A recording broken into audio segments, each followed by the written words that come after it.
Hello everyone, this is Ms. Gutsell speaking. In this video, we are going to examine icon set number 7, background, layout, and theme for the Google Slide Deck series. With that being said, let's begin.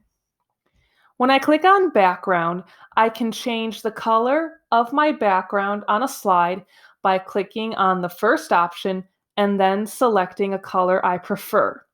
I can also choose an image for my background, or if I wish to reset my background, all I have to do is click on that option and then click Done in order to save my changes.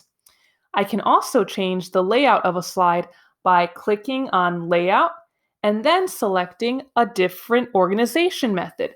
For example, going from main point to title and 2 columns. Finally, I can click on Theme and then select a different theme for my Google Slide Deck from the pre-existing options within Google Slides.